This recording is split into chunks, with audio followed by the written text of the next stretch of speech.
À Lubumbashi, certains médecins travailleraient sans numéro d'ordre, et cela depuis plusieurs années après leur cursus académique. Selon eux, il s'agirait d'une manœuvre orchestrée par la corporation qui les gère, au niveau local. Dans notre collectif, il y a de ces médecins qui ont terminé depuis 2015, 2016, 2017, 2018 et 2020. Et parmi nous, il y a de ceux qui ont déjà leur diplôme et leur numéro d'ordre. Il y a par contre ceux qui attendent le numéro d'ordre tout en ayant le diplôme. Et enfin, il y a de ces groupes qui attendent le numéro d'ordre et leur diplôme. Pour la plupart, ils rejettent le test imposé à tout finaliste en médecine provenant des universités déclarées récemment non viables, ceux avant d'être reconnus comme médecins et œuvrer au pays. Disons non à ce test qui est jugé purement discriminatoire et illégal. Nous sommes en train de réclamer nos droits. Contacté, l'Ordre des médecins dans le Haut-Katanga souligne que la décision a été prise au niveau national en collaboration avec l'État congolais.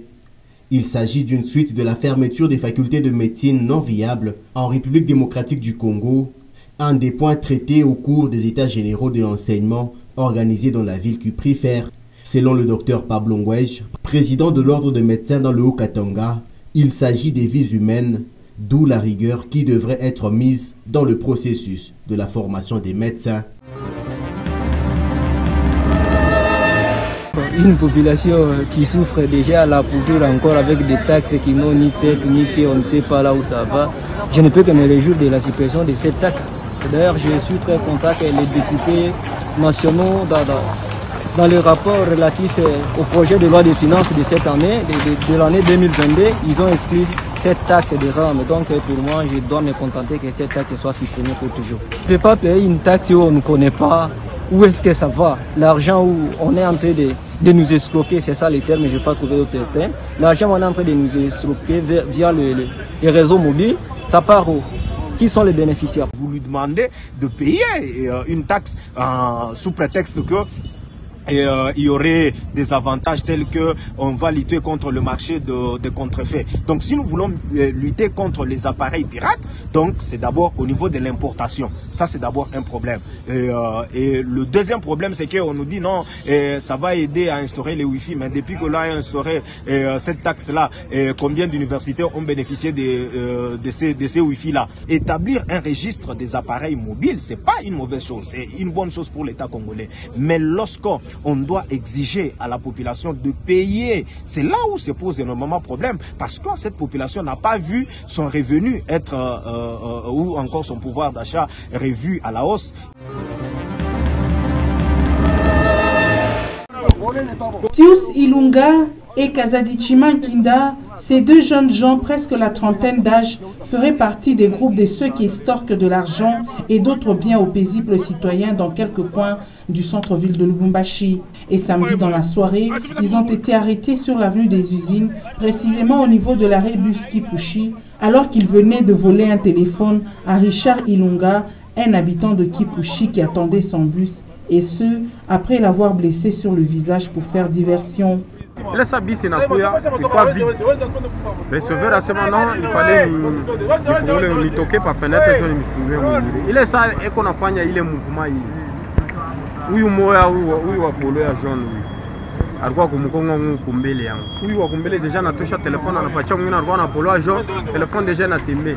Tunapima kuita ile telefone iko napita mea basemi kintu. Tunapima kuita telefone deja ule acha kwenda nayo. La victime, avec l'aide d'autres personnes courageuses, a réussi à maîtriser ces deux malfrats jusqu'à les acheminer dans la cité minière de Kipushi.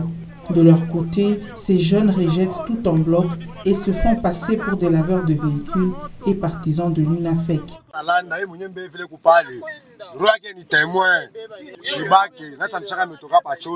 Pour le responsable de ce parti à Kipushi, ces deux jeunes gens n'ont rien à voir avec leur parti. Ce sont les ennemis de l'UNAFEC. Vous avez vu, actuellement aujourd'hui, vous avez constaté les gens qui tracassent la population. Est-ce que ce sont les jeunes de l'UNAFEC? Nous disons non. Ce sont des enfants qui habitent les environs des camps assistants de Lubumbashi, qui arrivent aux alentours de 18h-19h dans les arrêts de Kipushi pour tracasser les paisibles citoyens. Là, nous disons que nous allons mettre la main, parce que nous avons les ministères de l'Intérieur, nous allons mettre la main et décourager ces fauteurs à nos troubles. En attendant d'être transférés devant le tribunal, Pius Ilunga et Kazadi Chimankinda réfléchissent entre les 4 murs de l'Amigo d'un des services de sécurité de la cité minière de Kipushi.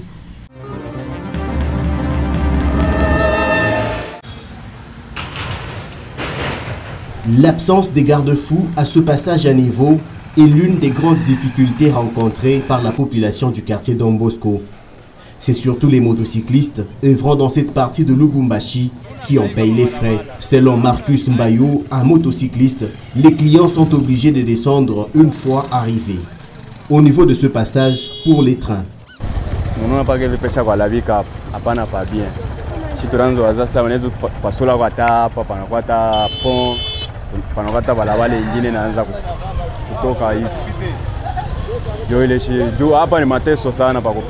Pendant la saison de pluie, la passerelle est submergée, ce qui paralyse la circulation dans cette partie de la commune Kampemba, poursuit-il. Compliqué ça,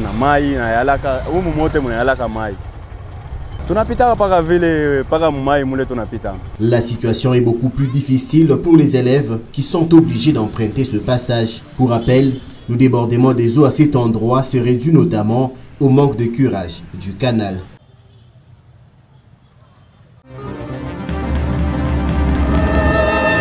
Le stade de Martyrs a vécu une belle ambiance dans la matinée de ce lundi 13 décembre 2021 lors de la séance d'entraînement des Corbeaux du tout-puissant Mazembe.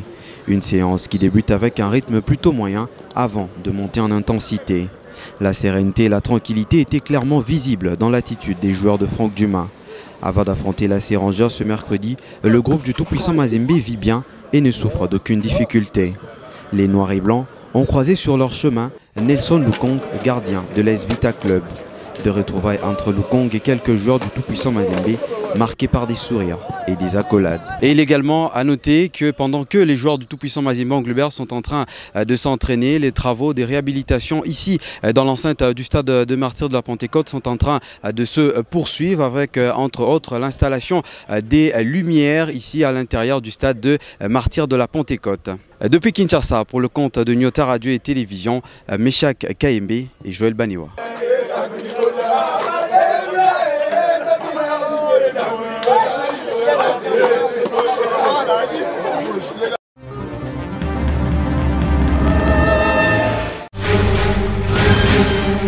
Thank you.